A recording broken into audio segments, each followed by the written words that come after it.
माँ सरस्वती को नमन करता हूँ। स्वागत। विशिष्ट मंच को और आप सबकी उपस्थिति को प्रणाम करता हूँ। जिस कवि को सबसे पहले कविता पढ़नी थी, आज उसे इन बड़े लोगों के बाद कविता पढ़ रही है। मेरी स्थिति आप समझ सकते हैं। बहुत अच्छी मैं स्थिति कविता का विद्यार्थी हूँ। नहीं, स्थिति अच्छी है ही। आपने बता ही दिया। बाकी सब कवि कविता पढ़ रहे थे, एक विज्ञापन अब आया है। बिल्कुल। मैं स्वागत। समय की भी कीमत समझ रहा हूँ आपकी। मैं देख भी रहा हूँ कुर्सियाँ खाली हो रही। आज बहुत अच्छा बिटियान पढ़ा उन्नति ने, और अभी दादा महेंद्र अजनबी जी तक आपको पहुँचना है। मैं 4 पंक्तियों से बात प्रारंभ करता हूँ। स्वागत स्वागत। आदरणीय बफतलाल जी और ललित भाई का बहुत शुक्रिया कि मुझको चाहत कभी नहीं है आसमान के तारों की। मुझको चाहत कभी नहीं है आसमान के तारों की। बेशर्म हवा के रुख पर चलते सत्ता के दरबारों की। मैं भूषण की सिंह गर्जना खुद की ताकत रखता हूं। वंदे मातरम होठों पर और दिल में भारत रखता हूं।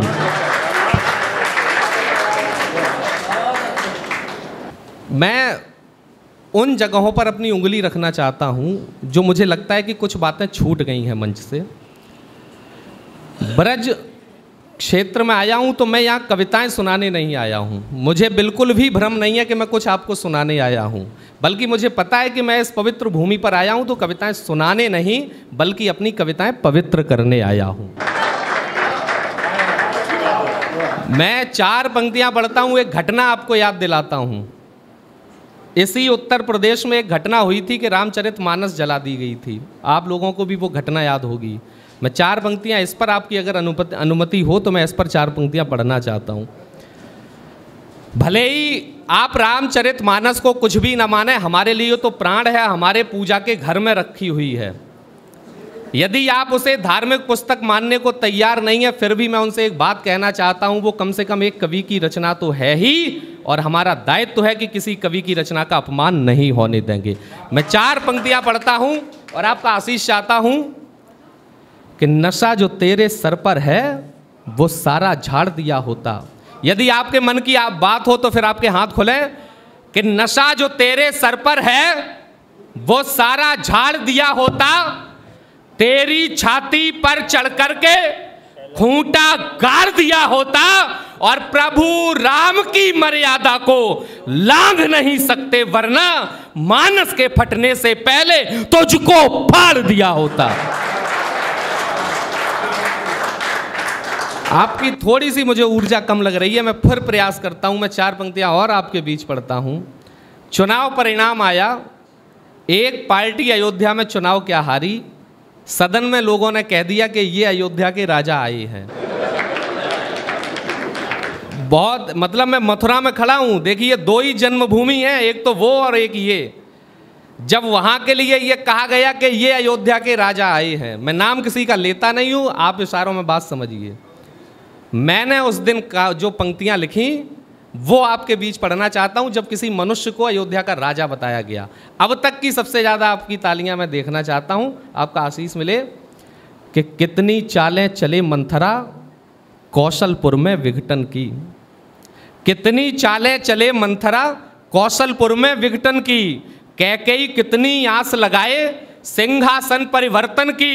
भले आसुरी शक्ति लगे उनको निर्वासित करने में, पूरा जोर लगाएं राघव को अपमानित करने में, किंतु समय का पहिया घूमेगा, ये सूरत बदलेगी।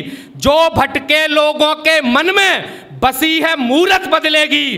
अरे अखिल विश्व में जयकारा उस पुण्य धाम का ही होगा, और अवधपुरी में राज तिलक तो श्री राम का।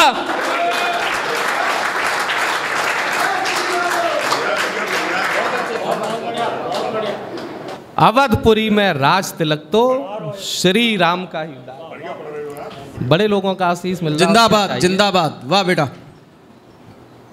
मैं, लोगों ने कहा कि तुमने राम जन्मभूमि के ऊपर तो कुछ लिखा है, लेकिन कृष्ण जन्मभूमि पर क्यों नहीं लिखा। मैं केवल 2 पंक्तियां पढ़ता हूं। स्वागत। मुझे पता है, और ये 2 पंक्तियां उत्तर दे देंगी, और मैं आपकी आपके अगर दिल की भावना मैंने कह दी हो तो फिर आपका आशीष मिले, क्योंकि यहाँ कहा जाता है कि राधे राधे श्याम मिला दे, नटखट कान्हा चक्र सुदर्शन जिस दिन जरा हिला दें। मैं अगली पंक्ति धीमे पढ़ूंगा लेकिन तालियों का शोर होना चाहिए कि नटखट कान्हा चक्र सुदर्शन जिस दिन जरा हिला दे, कब्र में लेटे सब बोलेंगे राधे राधे राधे राधे राधे राधे। वाह वाह वाह, बहुत खूब राधे राधे। कब्र में लेटे सब बोलेंगे राधे राधे राधे श्याम मिला दे। बहुत अच्छा आयोजन ऑपरेशन सिंदूर के नाम पर किया गया है। देखो ऑपरेशन, बहुत अच्छी कविताएं पढ़ी जा चुकी हैं ऑपरेशन सिंदूर पर, मैं अब क्या पढ़ूंगा। मैं दो पंक्तियां बस आपके बीच पढ़ता हूं। स्वागत स्वागत। बिना भेद सबको देंगे, पूरी व्याख्या यहाँ हो चुकी है मंच पर। अब मैं केवल दो पंक्तियां ही मैं सोच रहा हूं यही पढ़ दूं इस पर कि बिना भेद सबको देंगे जन्नत वाली हूर, कोई भेदभाव नहीं, बिना भेद सबको देंगे जन्नत वाली हूर, अब भी जारी है सेना का ऑपरेशन सिंदूर। वाह वाह वाह। अब भी, और सेना के शौर्य और पराक्रम पर कोई क्या लिखेगा भारत की। मैं चार पंक्तियां पढ़ता हूं केवल कि संकटों को झेल कर घास वाली रोटियों में शौर्य स्वाभिमान को जगाना जानते हैं हम। संकटों को झेलकर, कौन है हम? संकटों को झेलकर घास वाली रोटियों में शौर्य स्वाभिमान को जगाना जानते हैं हम। गर जिद पे अड़े तो जबड़े को खोलकर उंगली पे शेर को नचाना जानते हैं हम। बहुत खूब। गर जिद पे अड़े तो जबड़े को खोलकर उंगली पे शेर को नचाना जानते हैं हम। दोस्ती में दोस्तों पे जान वार देते किंतु शत्रुओं को धूल भी चटाना जानते हैं हम। और चौथी पंक्ति पर आपका आशीष मिले कि दोस्ती में दोस्तों पे जान वार देते किंतु शत्रुओं को धूल भी चटाना जानते हैं हम। हमी से महकता है देश का बगीचा क्योंकि लहू को पसीने सा बहाना जानते हैं हम। बहुत खूब। लहू को पसीने सा बहाना जानते हैं हम। एक कविता आपके बीच पढ़ता हूं मैं। स्वागत। मैं, मुझे लगता अभी तो है। स्वागत स्वागत। वरिष्ठ नागरिक कल्याण समिति के इस प्रांगण में मैं बैठा हूं और मुझे लग रहा है कि अभी तक वरिष्ठ नागरिकों पर कोई पंक्ति नहीं पढ़ी गई। मैंने एक जो कविता लिखी है वृद्ध आश्रम पर लिखी है, मैं सोच रहा था क्या पढ़ूं, मैं आज वही पढ़ता हूं। हाँ वर्ध नहीं है, वरिष्ठ हैं। क्या बात है। नहीं, वरिष्ठ तो हैं लेकिन मैं इसलिए पढ़ रहा हूं क्योंकि जो संस्कृति, ये हमारी संस्कृति नहीं है। पहले जब मैं बचपन में छोटा था तो सुनता था या तो बड़े शहरों में होते हैं वृद्धाश्रम या फिर धार्मिक नगरियों में होते हैं, लेकिन पिछले दिनों हमारे छोटे से ग्रामीण परिवेश में, मतलब गांव में खुले, गांव में 2-3 जब खुले और सरकार के सहयोग से संचालित हैं, तो मुझे लगा कि ये जो संस्कृति हमारे घरों तक चली आई है, संस्कारों का पतन यहाँ तक हो चुका है। तो अब ये कविता नहीं है, अब ये मिशन है, आंदोलन है, ये कविता नहीं है। तो वो मिशन लेकर मैं आपके बीच में आया हूँ। और वहाँ अभी मैं एक कविता पढ़ने जब गया था, वहाँ से लौटने के बाद जो मैंने लिखा वो आपके बीच पढ़ता हूँ कि जिसको नाजों से पाला, हर सुख सुविधा का ध्यान रखा, चाहे बेटा बेटी हो दोनों को एक समान रखा, चाहे बेटा बेटी हो दोनों को एक समान रखा, भरी ऊर्जा तन झोंका, ऊंची उड़ान की पांखों में, देखा अपना सुखद भविष्य उनके सपनों की आंखों में, लेकिन चीर कलेजा उनका सारी आशा टूट गई, एक झटके में स्वप्न महल भी टूटा, किस्मत फूट गई, आत्महत्या खुद कर डाली बीती स्वर्णिम यादों ने, जिस दिन बाहर किया पिता को शर्महीन औलादों ने। वाह वाह वाह वाह वाह। जिस दिन बाहर किया पिता को शर्महीन औलादों ने, मात पिता के सीने पर यह पत्थर देकर बैठी हैं, संबंधों की जली चिता के फेरे लेकर बैठी हैं। क्या बात है कि संबंधों की जली चिता के फेरे लेकर बैठी हैं, उंगली थामी खड़ा किया, पैरों पर चलना सिखा दिया, लेकिन तुमने उल्टा उनको कालिख मलना सिखा दिया। यही देखने को क्या कांधे पर बाजार घुमाया था, कथा हवन उपवासों से देवों को खूब मनाया था।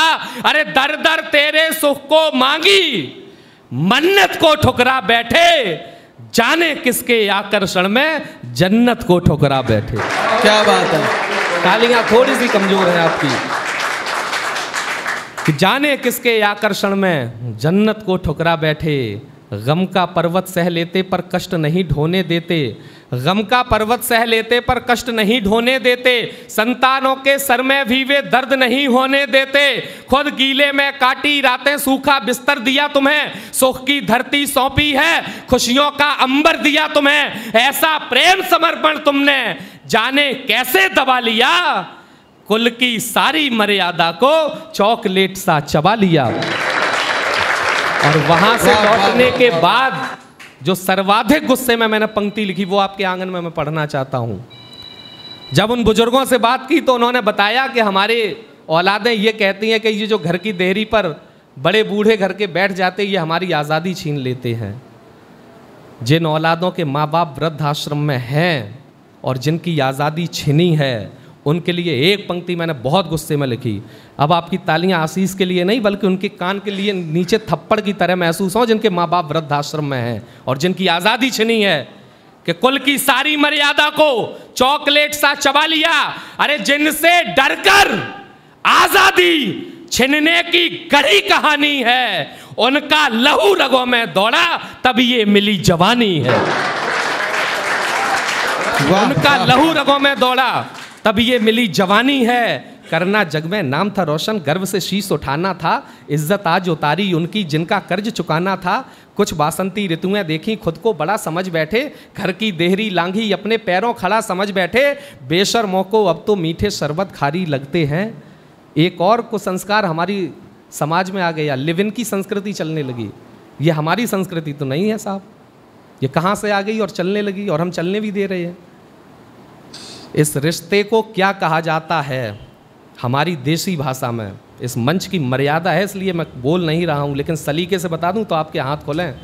और मैं फिर एक टिप्पणी करता हूं, जो औलादें अपने माँ बाप की बात नहीं मानती हैं वो दिल्ली में जाकर फ्रिज के अंदर 35 टुकड़ों में बंद हो जाती हैं।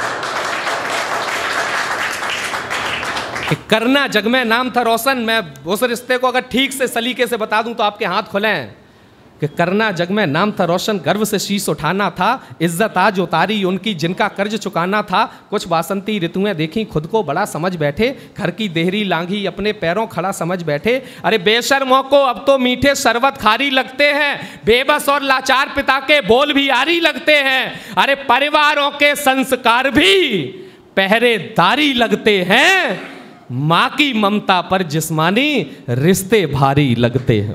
माँ की ममता पर जिस्मानी अद्भुत रिश्ते भारी लगते हैं। क्या कहने। एक गैरत की पट्टी ये नाखों पर खुद आ जाती है, तन पर चढ़ती क्रूर हवस मर्यादा को खा जाती है। कुल कलंक बनने से पहले थोड़ा ध्यान दिया होता, जिसने जीवन दिया तुम्हें उस पर अभिमान किया होता, पर संसार दिखाने वाले को ही अंधा बना दिया, उसके निश्चल प्रेम को भी बाजारू धंधा बना दिया।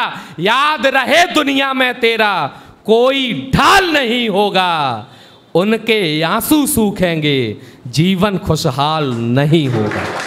वाह वाह वाह वाह। उनके आंसू सूखेंगे जीवन खुशहाल नहीं होगा।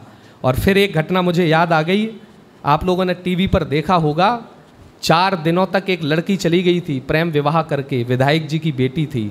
इस देश की मीडिया ने 4 दिनों तक उस पिता की पगड़ी उछाली थी। मैं जानबूझकर नाम नहीं ले रहा हूँ, इस देश की मीडिया ने उन्हें बहुत बेइज्जत किया था। आज तक एक भी मीडिया का चैनल जो उन बदतमीज औलादों के 4 दिन और 6 दिन इंटरव्यू दिखाती रही थी, आज तक एक बाइट लेने उस पिता के पास नहीं पहुंचे, और वो मुंह दिखाने लायक नहीं है। मैं फिर कहता हूं, इस देश का संविधान आपको प्रेम विवाह की इजाजत देता है, करिए, लेकिन इस देश का संविधान किसी भी बदतमीज औलाद को अपने माँ बाप की पगड़ी उछालने का अधिकार नहीं दे सकता। और कमाल तो साहब ये था कि 4 दिन तक 6 दिन तक इस देश के बुद्धिजीवी वर्ग ने नोएडा की फिल्म सिटी में बड़े बड़े चैनलों के स्टूडियो में बैठकर हमें ज्ञान दिया था और प्रेम विवाह के पक्ष में तरह तरह के समर्थन किए थे, तर्क दिए थे। मैंने उस दिन भी कहा कि हमको जो उपदेश दे रहे पहले भारत को जाने, हमको जो उपदेश दे रहे पहले भारत को जाने, मानस गीता रची गई उस देवधरा को पहचाने, काम विजेता बने देखकर उसी चित्र को पूजा है, सतयुग से लेकर अब तक ऊंचे चरित्र को पूजा है, श्रवण कुमारों जैसे अगणित नाम पूजने वाले हैं, लैला मजनू नहीं पूजते राम पूजने वाले हैं। वाह वाह वाह वाह, क्या बात। लैला मजनू नहीं पूजते राम पूजने वाले हैं। और अपनी कविता की अंतिम पंक्तियां पढ़ता हूं आपके बीच में। हमारे सब घर के बड़े बुजुर्ग यहाँ बैठे हैं, उन्हें समर्पित करता हूं। स्वागत। देश को बचाना है, इस देश की संस्कृति को बचाना है, अपने परिवारों को बचाना है, घरों के संस्कार बचाने हैं। तो मेरी नज़र में एक उपाय है केवल, और मुझे नहीं लगता इसके अलावा कोई है। यदि आप लोग भी सहमत हों तो फिर एक बार अपना आशीष देकर मुझे विदा कर देना। मेरी नज़र में केवल एक ही उपाय है कि माता और पिताओं से इसलिए निवेदन है मेरा, संविधान आपकी घर की देहरी के बाहर काम करता है, एक संविधान आपको अपने घर की देहरी के अंदर लागू करना है। क्या है वो पढ़ता हूँ कि माता और पिताओं से इसलिए निवेदन है मेरा, जागरूक हर एक आदमी से आवेदन है मेरा, हद से ज्यादा खुली छूट मत दो प्यारी संतानों को, सराबोर हो पश्चिम के रंग में कुचले अरमानों को, पौराणिक इतिहास बताओ संस्कार भी सिखलाओ, हर बेटे को उसकी अपनी लक्ष्मण रेखा बतलाओ, संपूर्ण धरा के कुल गौरव का स्वाभिमान लागू कर दो, घर घर रामचरितमानस का संविधान लागू कर दो। बहुत खूब।